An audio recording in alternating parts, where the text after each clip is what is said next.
Hoje, dentro dessa série de 8 passos, nós vamos falar sobre o passo da esperança. Pode projetar, por favor?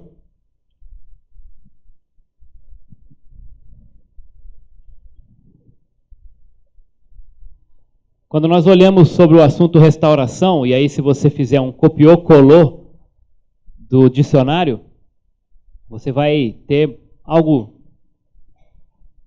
idêntico a isso aí. Os dicionários vão concordar que tem a ver com restabelecimento, com recomposição, com reparação ou conserto de algo que está em mau estado de conservação, ou um retorno a uma situação ou estado anterior.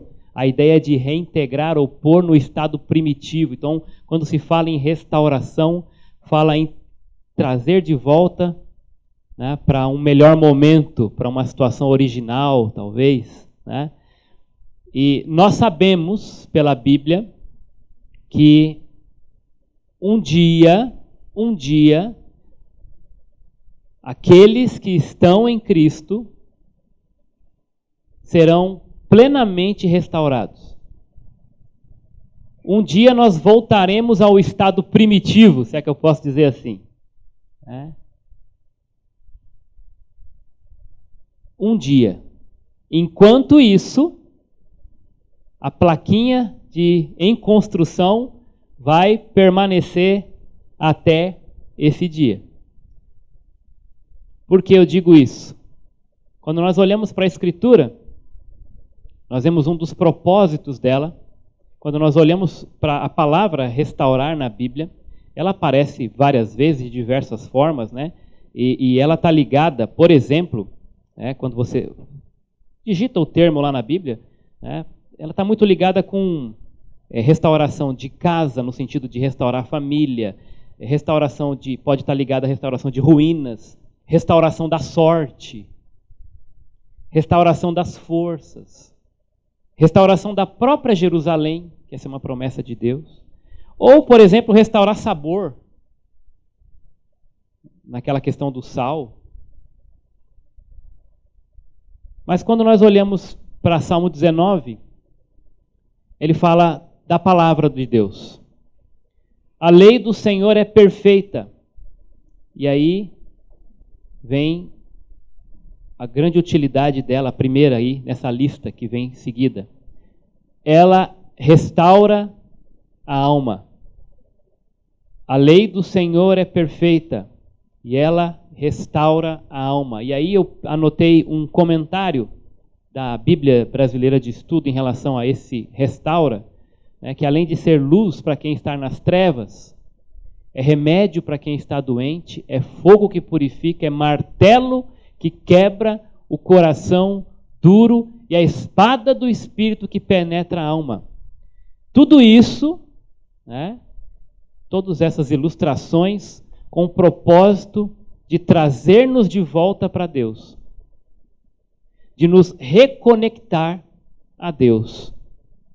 Por quê?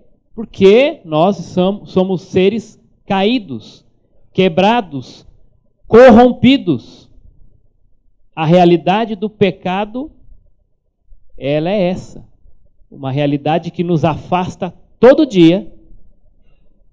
Ela quer nos jogar o mais longe que puder da presença de Deus.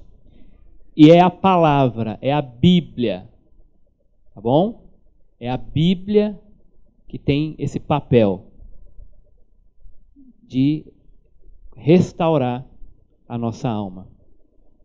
Não pense você que é o CR que vai fazer isso, né? O programa Celebrando a Restauração.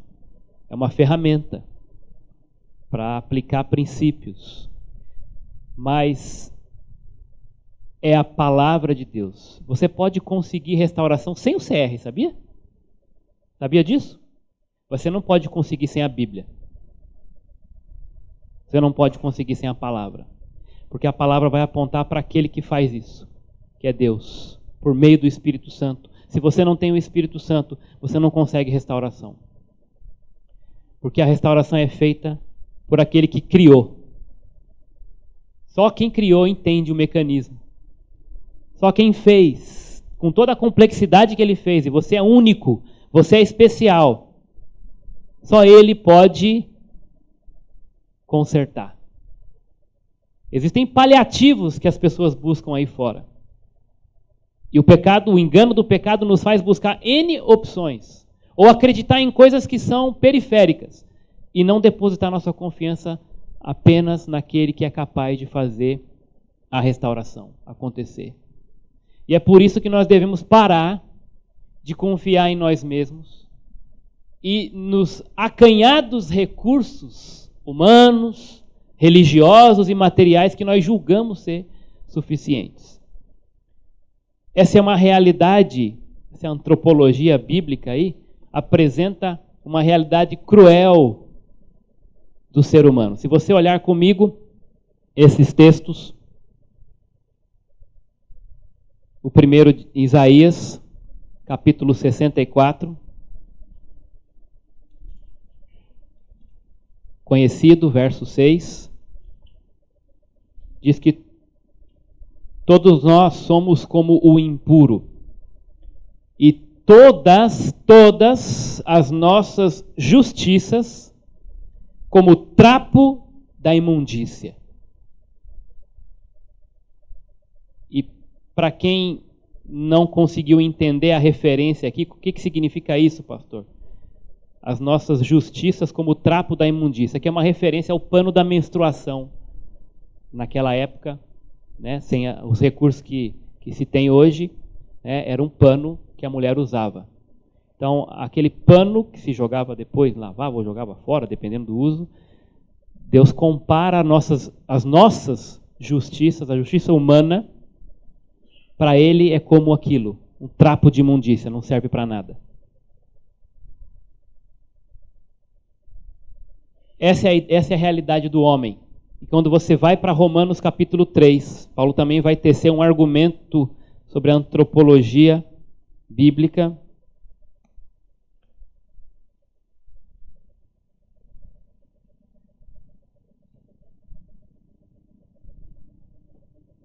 E dissertando sobre essa corrupção humana no versículo 10 do capítulo 3, ele vai dizer o seguinte: está escrito, fazendo referência à Escritura, não há justo nenhum sequer. Presta atenção de novo. Não há justo nenhum sequer. Não há quem entenda, não há quem busque a Deus. E ele sai do nenhum e vai para o todos agora. Pega os dois extremos, né? Do nenhum, agora vai falar todos se desviaram. Juntos se tornaram inúteis. Não há quem faça o bem, nenhum sequer. Isso está tudo resumido no verso 23, que vem depois aí. Por quê? Porque todos pecaram. Todos pecaram. E, em algumas versões, carecem da glória de Deus. Em outras, estão destituídos. O pecado faz separação entre nós e o nosso Deus. A primeira restauração, ou a primeira conexão, ou reconexão que precisa acontecer, é a do homem perdido, caído, com esse Deus santo e justo. E essa reconexão, nós vamos ver no fim da mensagem, só é possível por meio de Jesus Cristo. Aliás, esse é o grande significado do termo religião, que alguns não gostam, né? Eu entendo que caiu aí, né? Esse termo ficou muito batido, né? Mal, talvez, entendido, mas o termo é muito bonito, que vem do latim religare, que expressa essa realidade de um homem perdido que em Cristo é reconectado com Deus, podendo ter de novo essa comunhão com o Todo-Poderoso. Apenas e por meio de Jesus Cristo, da cruz, nós somos religados. Então, quando perguntarem para você qual é a sua religião, você vai dizer: minha religião é Cristo. Por quê? Porque é Ele que me religa, é Ele que me reconecta, é Ele que faz a minha vida voltar a ter sentido.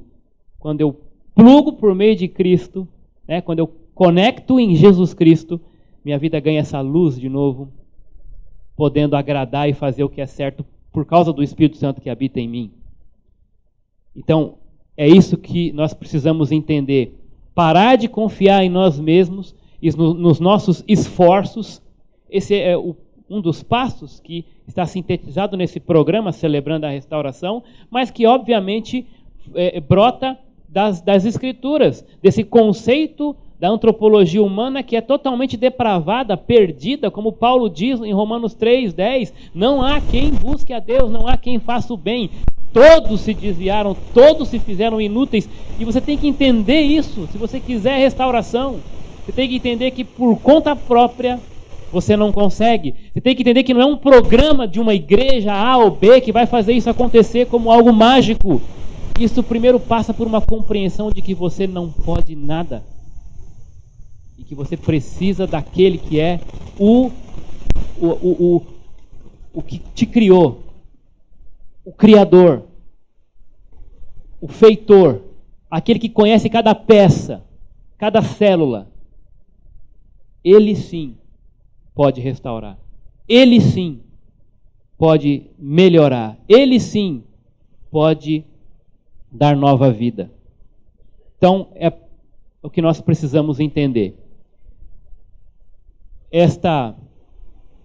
Esse passo da esperança, nós temos a fonte, né, uma pregação do pastor Armando Bispo, lá de Fortaleza. Então eu estou dando os créditos aí, algumas frases que nesta mensagem então ele proferiu.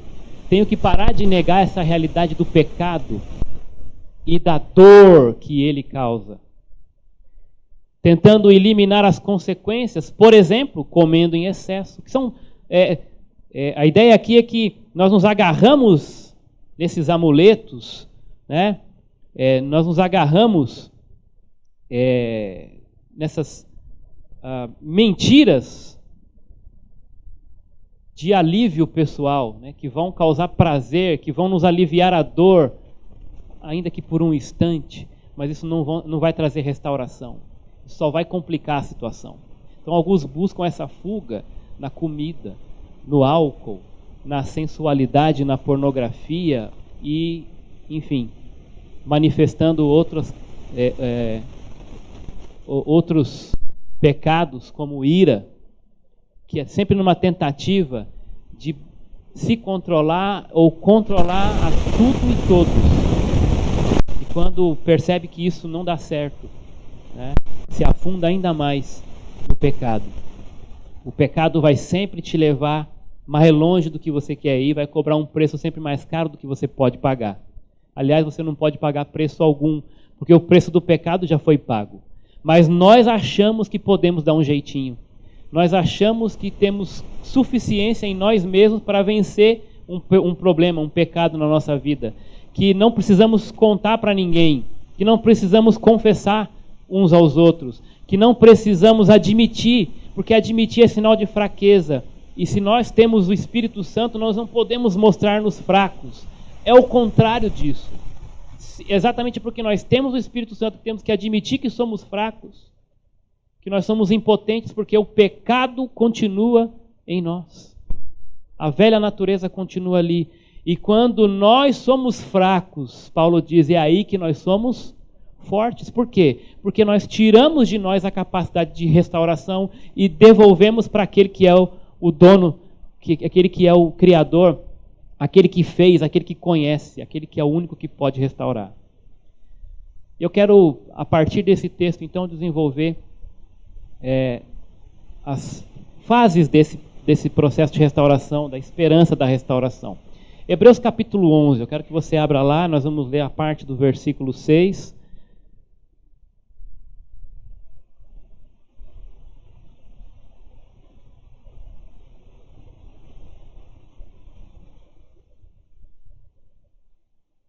Aqui nós lemos, aí nós temos a parte B, a segunda parte do versículo 6, que fala que aquele, né, e o texto está aí projetado na versão revista e atualizada, é necessário que aquele que se aproxima de Deus creia que ele existe. Parece óbvio, né? Mas quando nós queremos resolver do nosso jeito, quando nós queremos nos apropriar de uma autossuficiência que é enganosa, nós estamos negando primeiro até a existência de Deus. Que Ele existe e que se torna galardoador, ou conforme outras versões, aquele recompensa, né, os que o buscam, aqueles que o buscam, o galardoador dos que o buscam. Esse texto está inserido num contexto, como qualquer texto, né? Então, quando você olha o versículo 6, eu coloquei a parte B, que é a parte que nós vamos desenvolver aqui, mas obviamente não podemos deixar de olhar o contexto. O que vem primeiro nesse versículo 6? Qual é a frasezinha tão conhecida que vem no começo do versículo 6? Sem fé é impossível agradar a Deus. Qual é o assunto do capítulo 11? Começa descrevendo o que no versículo 1?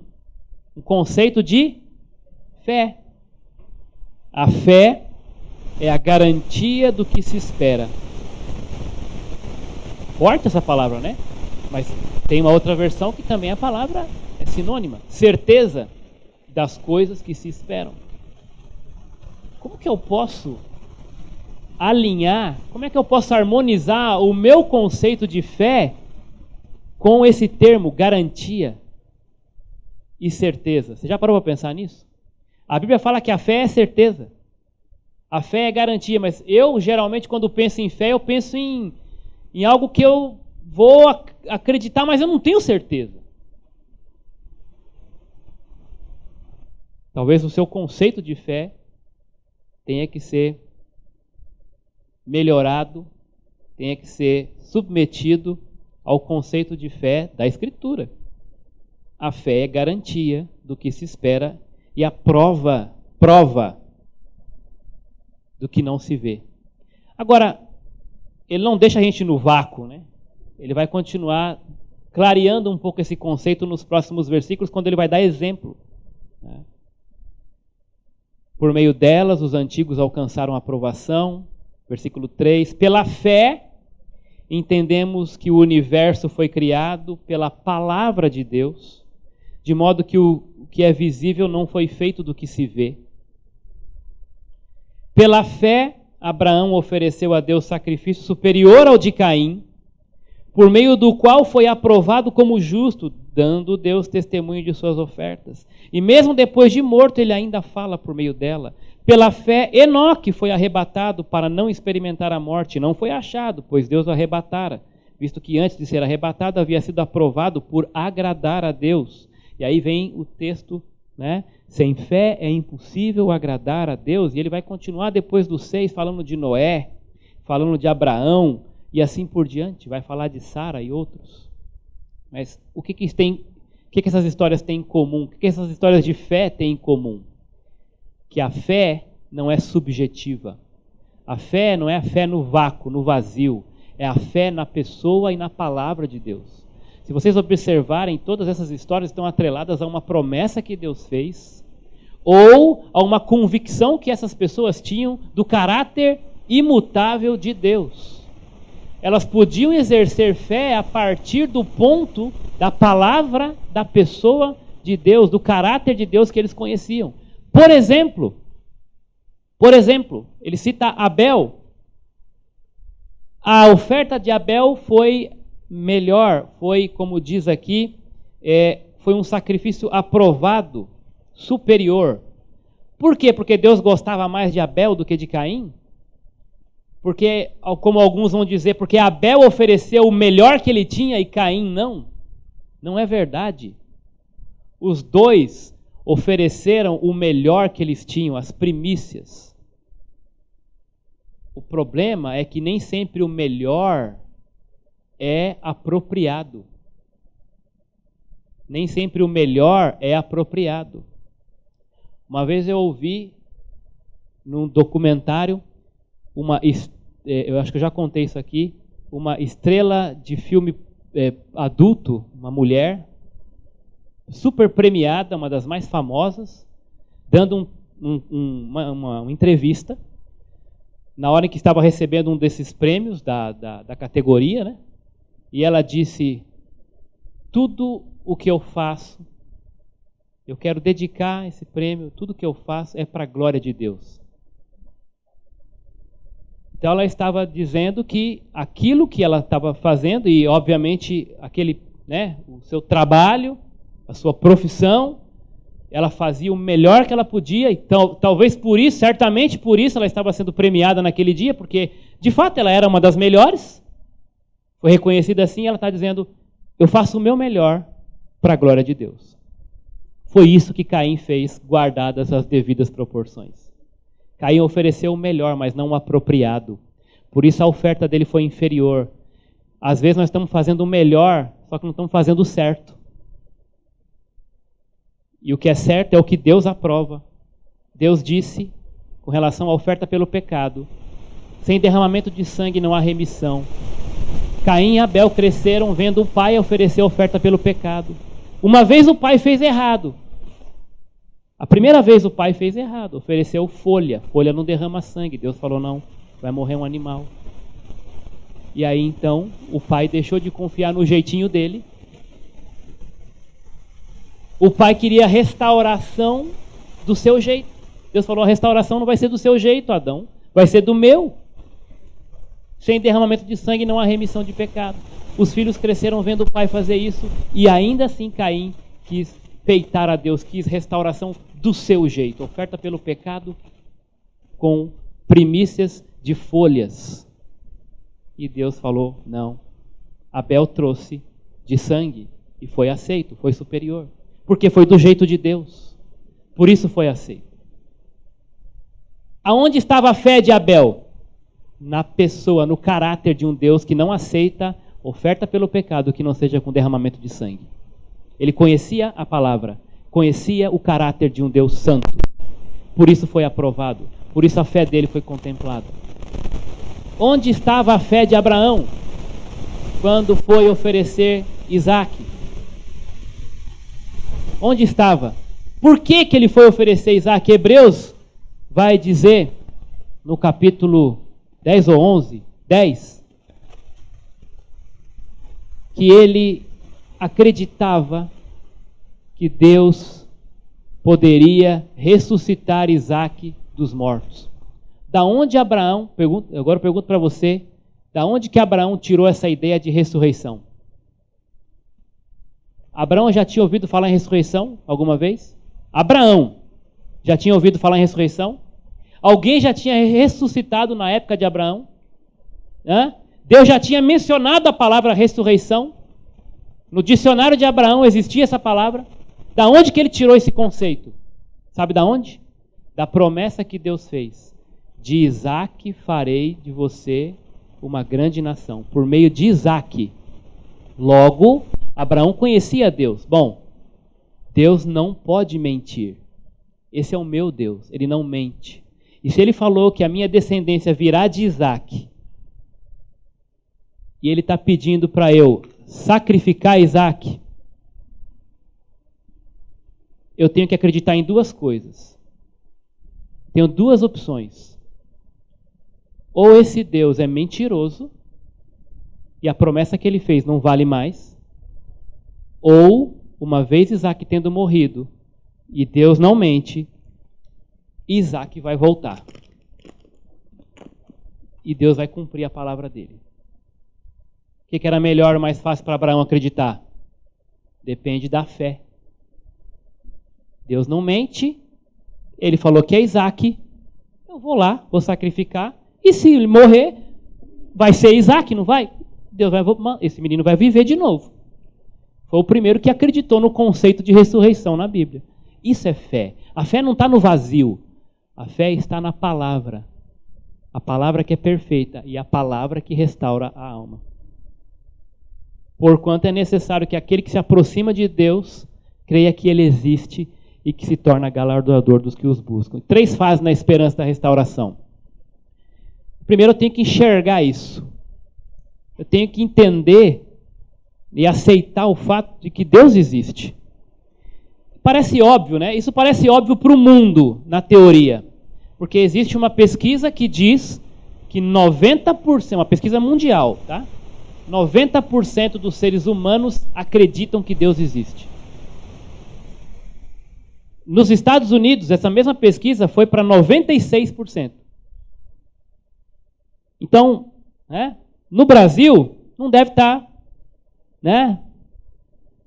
Na teoria, se você você mesmo fizer uma pesquisa na sua rua, você acredita em Deus? Que Deus existe? De 10, 9 vão falar que sim. Então esse é o primeiro ponto. E parece óbvio. Mas nós, e eu quero que você entenda isso e admita, nós que conhecemos a Deus, nós que somos chamados pelo seu nome, quantas vezes você já se pegou por uma questão de circunstância, porque não aconteceu aquilo que você queria, que a resposta à sua oração veio de maneira diferente a que você pediu, ou não veio, e aí você se questionou, será mesmo que tudo isso é verdade? A razão da fé, né? Foi uma das perguntas que o Douglas disse que vai responder para vocês na aula. Eu não vou responder aqui hoje. Vou deixar alguns versículos. Deus existe mesmo?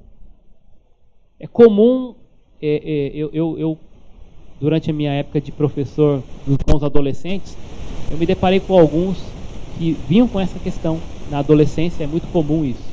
Chegar numa fase onde se questiona. E é legítimo isso, tá, gente? Isso é legítimo. E é saudável você se questionar, porque vai ajudar você a buscar a verdade. Porque muita gente está comendo na mão dos outros.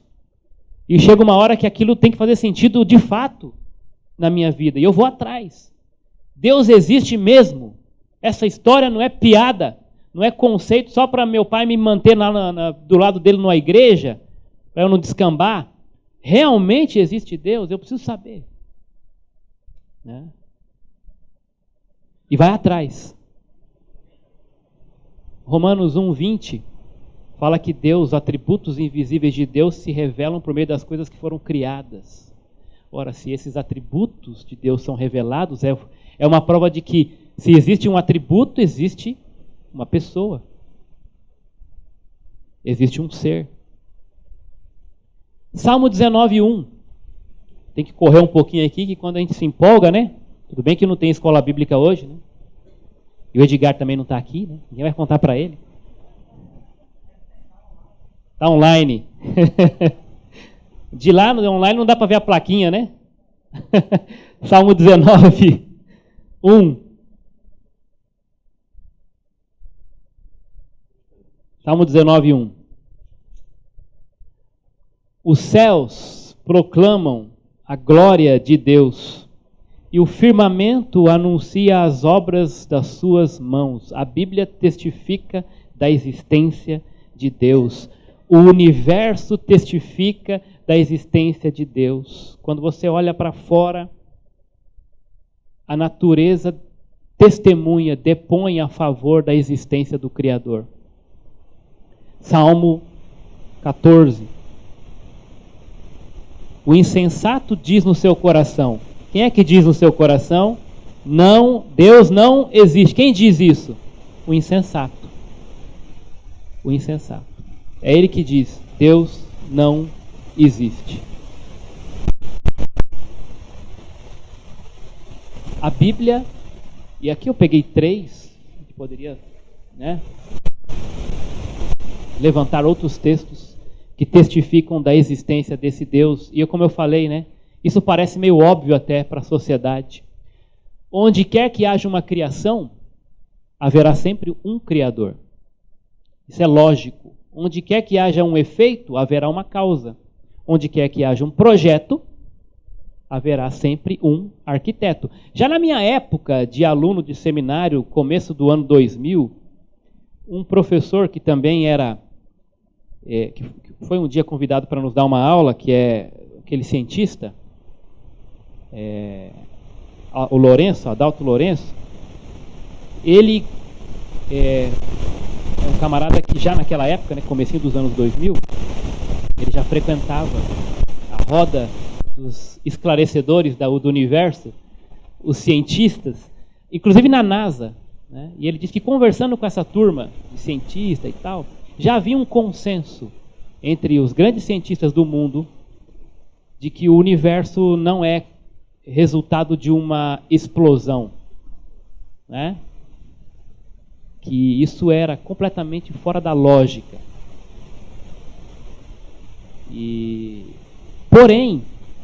Porém, ainda não, eles não, e óbvio, por conta do orgulho humano, eles não admitiam que Deus é o originador. O que eles admitiam é que por trás do universo, eles usavam o termo assim, existe uma mente criativa.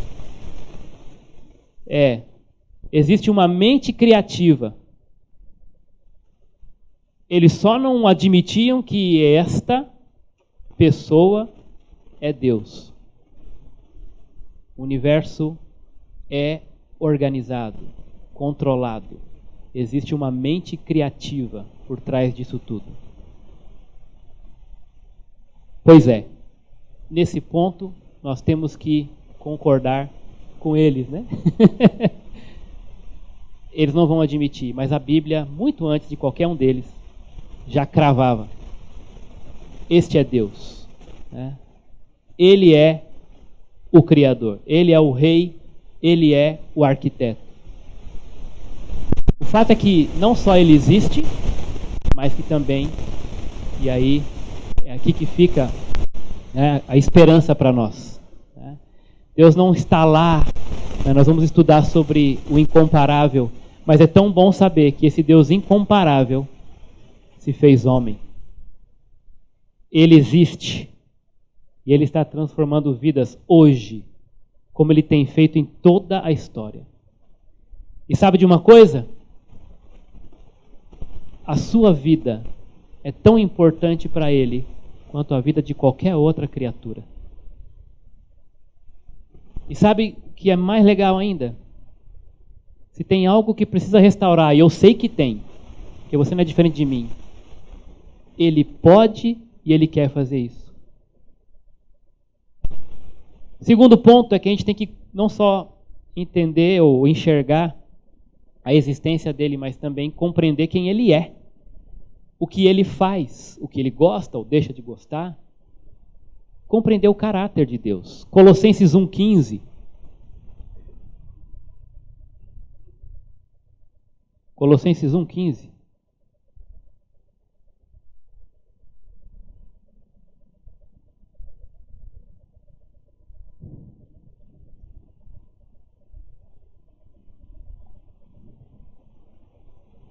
Quem é esse Deus? Ele é a imagem do Deus invisível, o primogênito sobre toda a criação. A imagem do Deus invisível, o primogênito de toda a criação. Jesus disse: aquele que vê a mim, vê ao Pai. Esse Deus incomparável se fez visível, apalpável. E Ele quer ser crido. E isso também é uma obra que Ele causa no nosso coração, de convencer-nos dessa nossa incapacidade de buscá-lo. E nos dá uma nova vida, transformando os seres mortos, inertes, nos seus delitos e pecados, em novas criaturas, vivos, transportado do império das trevas para um reino deste Filho, a imagem do Deus invisível, o primogênito de toda a criação. Quem é esse Deus? É aquele que sabe de tudo. Nós não vamos ler todos os textos, não temos tempo, infelizmente, mas vamos pegar os primeiros. Salmo 56, 8. E fica aí os outros para sua consulta posterior. Salmo 56, 8.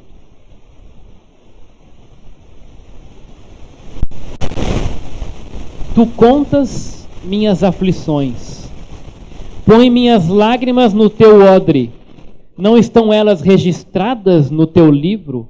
Esta é uma confissão do salmista que atesta para esse fato de que Deus nos conhece. Ele sabe de tudo, Ele sabe cada angústia que você está passando, Ele sabe cada detalhe do seu problema, Ele sabe muito mais do que você mesmo, Ele te conhece antes mesmo de você nascer. Ele sabe o que você está sentindo, Ele sabe o que você está passando, Ele sabe dos seus medos, Ele sabe das suas tendências. Ele te conhece, não adianta disfarçar, negar. Ele existe e Ele é um Deus que conhece você, porque Ele te criou. Ele é o único que te conhece verdadeiramente.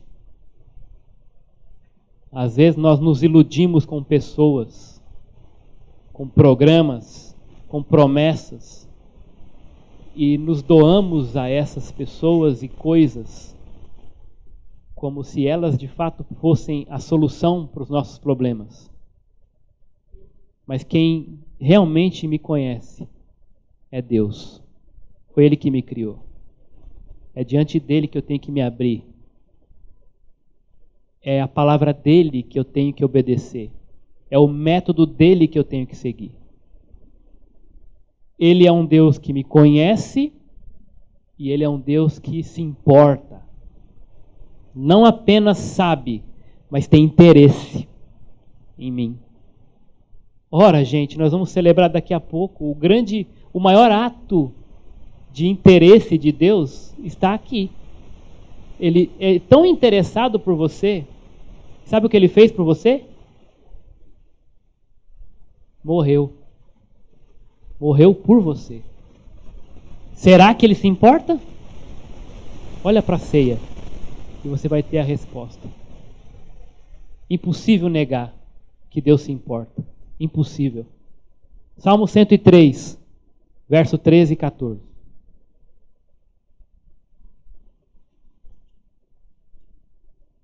Salmo 103, 13 e 14. Como um pai que se compadece dos seus filhos, assim o Senhor se compadece dos que o temem. Porque Ele conhece nossa estrutura, lembra-se de que somos pó. O Deus incomparável, Criador, Senhor de tudo e de todos, lembra do pó. Se importa com você e comigo. Esse é o nosso Deus. Isso é o caráter dele. Ele sabe, ele se importa e ele pode mudar a sua vida e a sua situação. Uma vez que ele te conhece, uma vez que ele tem interesse, ele quer fazer. Ele quer mudar a sua situação, a sua vida. Ele quer mudar também o seu caráter, semelhante ao dele. Efésios 1, 17 a 20.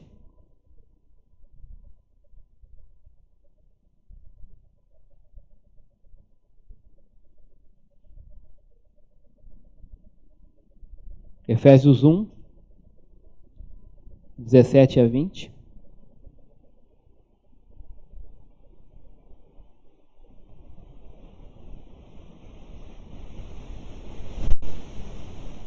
Para que o Deus de nosso Senhor Jesus, o Pai da glória, vos dê o espírito de sabedoria, de revelação no pleno conhecimento dele, sendo iluminados os olhos do vosso coração. É toda essa obra que Deus quer fazer de transformação em nossa vida, para que saibais qual a esperança do chamado que ele vos fez, quais são as riquezas da glória da sua herança nos santos, e qual a suprema grandeza do seu poder para conosco, os que cremos, segundo a atuação da força do seu poder.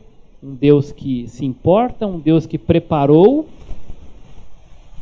tudo o que é necessário e espera então executar esse projeto de transformação nas nossas vidas a partir da atuação do Espírito Santo em nós, o próprio Deus em nós. Esse é o poder dele conosco. Jesus, quando falou para os discípulos, eu vou, mas eu estarei convosco todos os dias, Ele cumpriu e cumpre essa promessa por meio do Espírito Santo, que está nos guiando dia a dia. É um Deus que não só completou a obra na cruz, mas não nos deixou sós. Anda conosco, está conosco e estará até o último dia. Ele quer mudar, Ele quer nos transformar, Ele quer nos restaurar. Ele não só pode, Ele quer. E isso é feito por meio da atuação do Espírito Santo, da submissão e obediência à palavra dele no dia a dia. E por fim, depois nós vamos para o último ponto, antes uma outra frase: não posso crer ou confiar em alguém desconhecido. Felizmente Deus, no intuito de mostrar quem Ele é, assumiu essa forma humana na pessoa de Jesus Cristo, o Filho. Deus Pai se deu a conhecer por isso, e por isso, nós podemos conhecer a Deus. Deus se deu a conhecer a nós por meio do Filho, e por meio do Filho nós conhecemos o Pai. Lá nos Alcoólicos Anônimos, isso é chamado de poder superior, mas nós sabemos que pela Bíblia, nós sabemos e cremos e consequentemente, sabemos que Ele tem nome, Ele é uma pessoa. Quem é? Jesus Cristo. Jesus Cristo. Ele é o único que pode mudar a sua vida. O único. Então aceite isso, aceite este fato. Claro que eu estou falando aqui também para você que está nessa manhã e ainda não entregou sua vida para Jesus. A primeira reconexão que você tem que fazer é com Ele, entregando sua vida para Ele, para que Ele te leve de volta para Deus. Mas tem muita gente aqui que já entregou a vida para Jesus, que precisa aceitar Jesus. Sabia disso? O que é isso, pastor? Aceitar de novo? Não é isso que eu estou falando. Não é a decisão para a salvação, mas é a decisão para a santificação. É a decisão de arrependimento, de voltar a entregar os seus caminhos. É de voltar a obedecer a palavra. É de andar no trilho da Escritura. É tomar essa decisão de parar de confiar em si mesmo de novo e voltar a abrir a porta e ter comunhão com Jesus e deixar Ele conduzir a casa. É isso que muitos crentes voltam a negar. O senhorio de Jesus. Não negam que um dia entregaram suas vidas para que Ele fosse o Salvador. E naquele primeiro momento também o Senhor, mas abandonaram o senhorio dele, confiando de novo no seu próprio eu.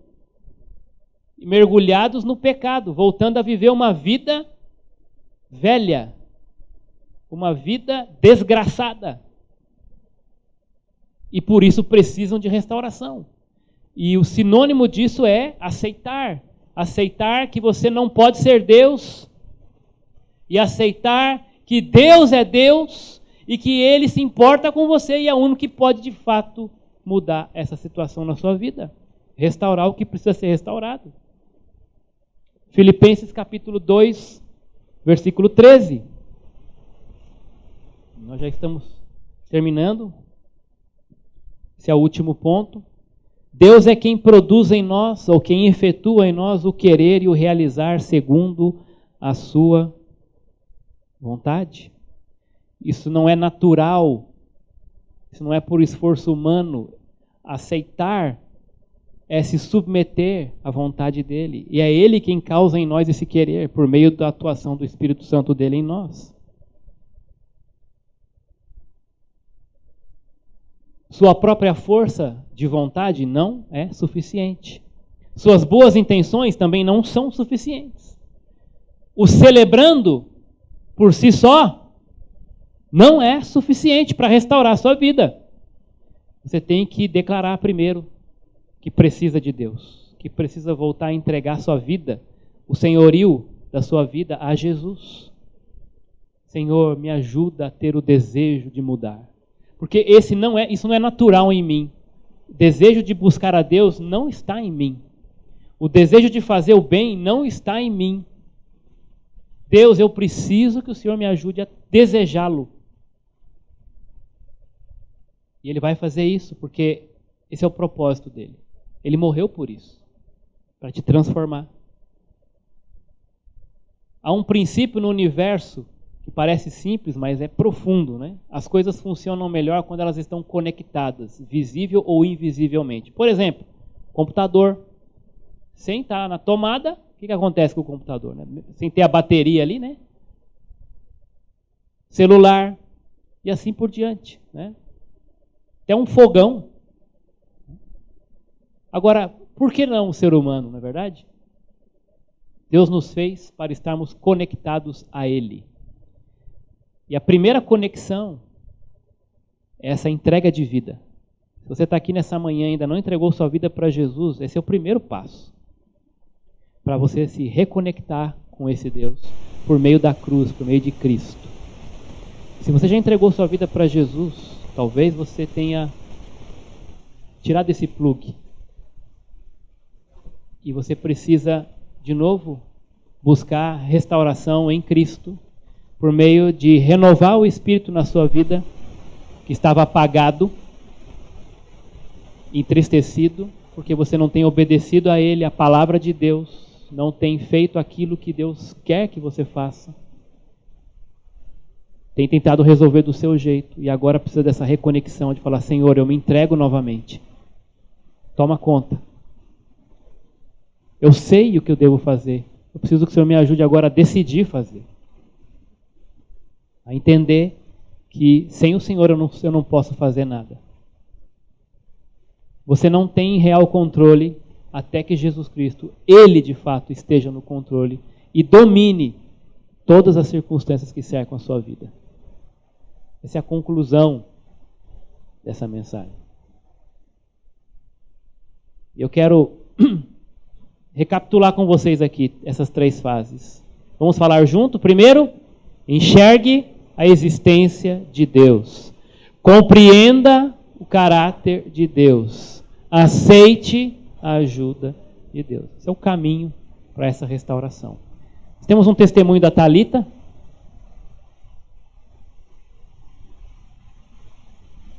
Falar um pouquinho desse processo na vida dela também. E depois nós vamos celebrar a ceia do Senhor.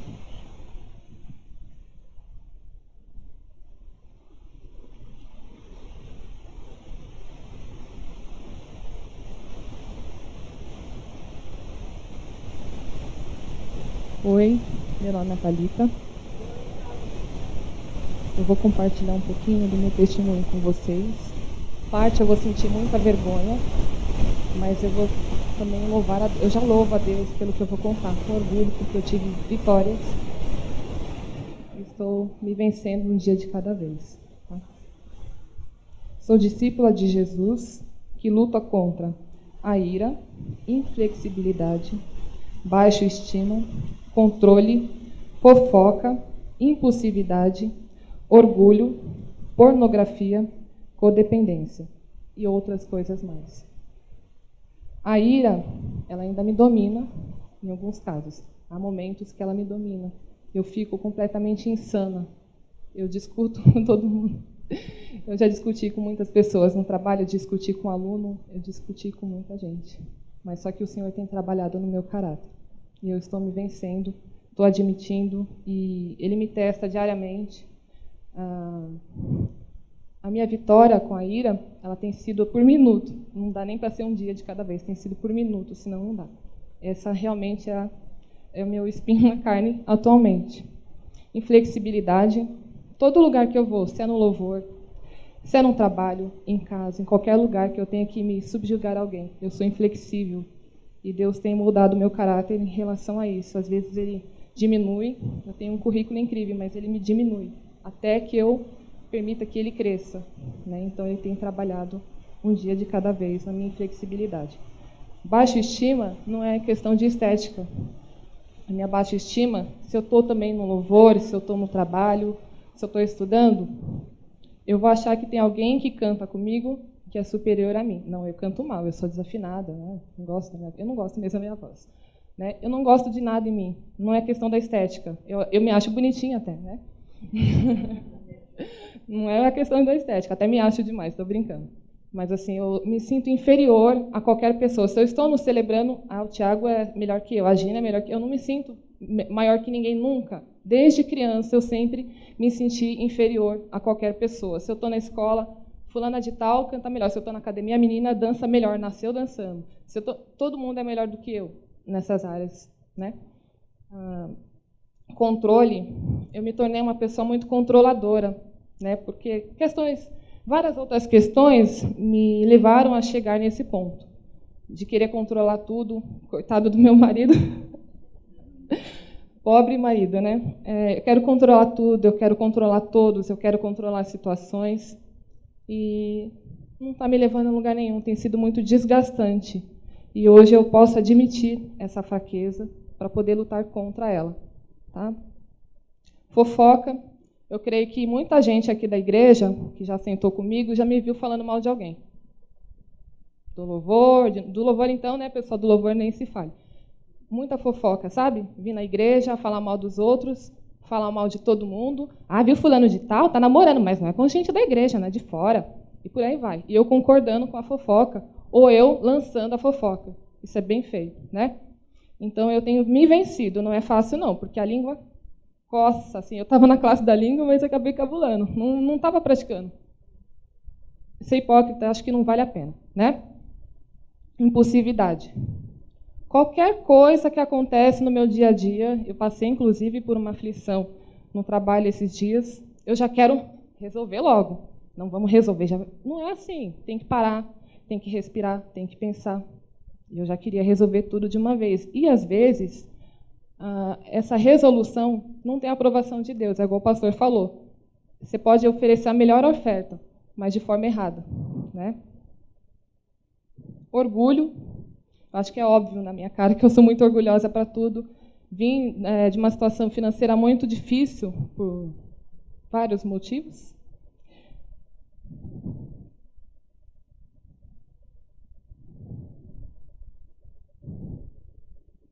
E era difícil para mim admitir quem eu era. Difícil para mim, não. Eu não sou inferior. Eu tinha que mostrar para as pessoas que eu era superior. Porque como eu tenho um complexo de inferioridade, dependendo de um comentário que uma irmãzinha da igreja fazia para mim, e você está trabalhando? Para mim, pela ira, eu já me ofendia. Por que quer saber da minha vida? Não sei o quê? Porque eu já dependi de ajuda da igreja. Eu já dependi de cesta básica, eu já dependi de uma série de coisas, mas eu tinha vergonha de falar isso. Hoje eu tenho orgulho, porque a igreja abençoou a minha família. O orgulho é diferente agora. O orgulho é bênção na minha vida. Né? Mas o orgulho é de não admitir que eu era... Imagina, né? Eu não queria admitir uma série de coisas. E, às vezes, o meu orgulho me atrapalha ainda na igreja, nos meus ministérios. O orgulho ainda me atrapalha no meu relacionamento em casa. O orgulho me atrapalha no trabalho. No trabalho, nem se fale. Como Deus está usando esse atual trabalho para moldar o meu coração, até que um dia Ele me leve, de repente, para um lugar melhor. Né? A pornografia, é difícil falar sobre isso, porque mulher, né? Imagina. Antes de chegar nesse ponto, eu vou falar agora da minha vida, como eu nasci na igreja, enfim, e depois eu volto, porque essa área é uma área que eu tenho vitória. Mulher não tem, né, problema com pornografia, só eu. Tá? Vamos lá. Nasci em São Paulo, em uma família disfuncional. Fui criada somente por minha mãe. Eu, meu irmão do meio e minha irmã mais nova. Maternos, porque meu pai... Enfim. Sempre fui muito tímida e fechada, pois a vida não era fácil. E eu me envergonhava de me abrir para os outros. Considero a educação da minha mãe excepcional. Hoje são 3 filhos formados, seguindo o seu rumo. Nascemos na Igreja Batista Regular em Rio Pequeno. Eu fazia parte de todos os ministérios relacionados à música, desde criancinha até o coral oficial da igreja, na equipe de louvor. Isso foi até uns 24, 25 anos. Depois eu vim para cá, enfim.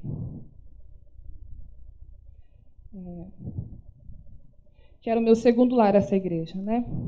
Ao meu ver, a melhor educação espiritual que eu tinha foi em casa e na igreja. Foi lindo e intenso. Me marcou muito. Desde pequena, eu achava que crente não devia ter pecado. Desde pequena, eu já apresentava esses defeitos de caráter em relação ao orgulho, desde pequenininha. Não pode falar palavrão, não pode falar nada. Nem caramba pode falar que é feio. Eu achava que era assim, né? Achava que crente não podia errar. Porém, minha maior fraqueza, no meio de tanta santidade, foi a escravidão à pornografia. Pois sou mulher, nasci na igreja. Imagina se alguém descobrir. Mulher, da Igreja Batista, regular, em Rio Pequeno, com aquela educação, no ministério.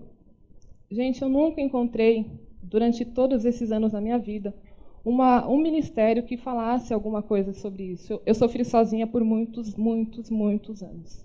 Eu achava que eu tinha pombagira, sabe? Eu achava que eu tinha algum espírito ruim que se apossava de mim e fazia meu coração sentir coisas sujas, sabe? Não podia falar sobre isso. Qualquer homem aqui, que fala, eu sofro de pornografia, meu, normal, você é homem. Todo mundo sabe que é normal para homem, irmãos. Dentro da igreja, principalmente, porque ninguém quer admitir. Isso é muito normal. Só que mulher, ninguém nunca falou. Eu não tinha uma líder que pudesse falar. Para minha mãe, obviamente, eu tinha vergonha. Eu podia falar com ela. Não tinha ninguém para me ajudar contra isso. Ninguém. Para me ajudar a entender o porquê eu sofria com isso. Foram anos. Na verdade, a minha restauração foi antes do Celebrando. Foi quando eu me casei. No Celebrando, eu encontrei um local que eu pudesse falar sobre isso. Entender sobre isso. Hoje eu tenho vitória, faz 4 anos. Né? Eu entendo qual é a minha fraqueza, eu sei qual o lado que eu posso ir, qual o lado que eu não posso, eu sei que ambiente eu devo ou não frequentar. Então, é entender, quando você reconhece algumas fraquezas, e a gente tem também desvio de caráter ou defeito no caráter que dominam o seu comportamento, às vezes te escraviza. No meu caso, a ira, né, que eu tenho que estar o tempo todo, mas também temos maus hábitos, e esses maus hábitos podem alimentar os meus defeitos de caráter. Né? Então, eu aprendi a não alimentar coisas que podiam despertar o meu desejo à pornografia. Né? Então, no meu caso, eu não sei se tem alguma mulher que se identifica comigo. Acho que os homens, com certeza, sim. Tá? Mas para a mulher é difícil falar sobre isso, mas eu acho importante. Caso, principalmente adolescente, se alguma adolescente aqui estiver passando por algum problema, quiser me procurar, porque eu tive vitória, não sou Jesus, não sou perfeita, mas eu posso compartilhar alguma coisa, porque eu sofri sozinha. Tá? Para a honra e glória do Senhor. Hoje não é um motivo de vergonha, é um motivo de orgulho, porque eu me venci. Eu me venci, para a honra e glória do Senhor.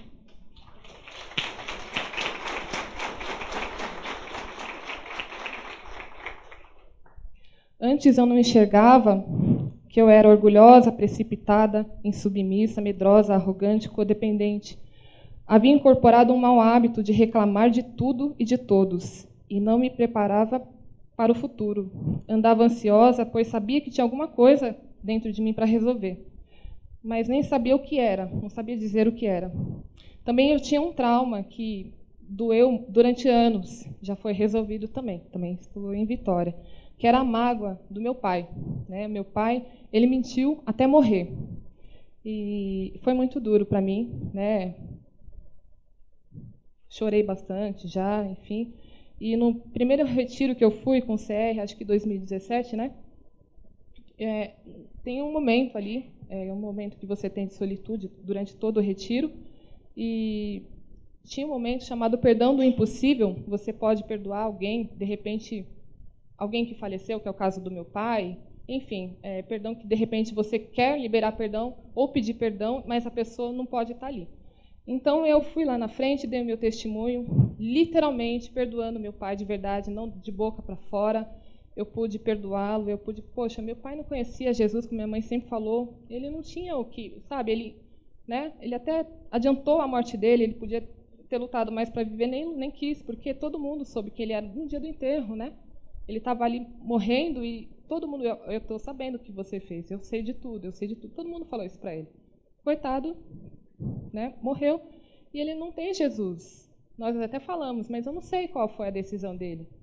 E a vergonha dele, mas eu tinha a luz, eu já sabia, eu nasci né? E meu pai foi o próprio Deus. Então, a melhor educação que eu tive. Então, eu realmente pude liberar perdão. Eu voltei desse retiro também ligando para todo mundo, para tentar já conversar com uma série de pessoas e resolver as minhas pendências.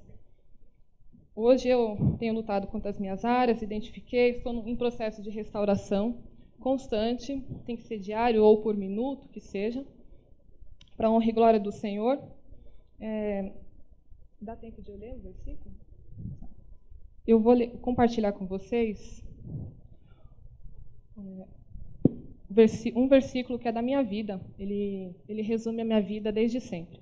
Até foi pregado no meu casamento, que é Eclesiastes 3, de 1 ao 8. Tudo tem seu tempo determinado, e há tempo para todo propósito debaixo do céu. Há tempo de nascer, tempo de morrer, tempo de plantar, tempo de arrancar o que se plantou, tempo de matar, tempo de curar, tempo de derribar, tempo de edificar, tempo de chorar, tempo de rir, tempo de prantear e tempo de saltar, tempo de espalhar pedras, tempo de ajuntar pedras, tempo de abraçar e tempo de afastar-se, de abraçar, tempo de buscar e tempo de perder, tempo de guardar, tempo de deitar fora, tempo de rasgar, tempo de coser, tempo de estar calado, tempo de falar, tempo de amar, tempo de aborrecer, de guerra, de paz. Chegou o meu tempo de restauração e eu convido a vocês que se identificaram com qualquer coisa que eu ou qualquer outro membro do Celebrando tem compartilhado, busque o tempo do Senhor para a sua vida, busque o seu tempo de restauração, porque tem esperança em Jesus.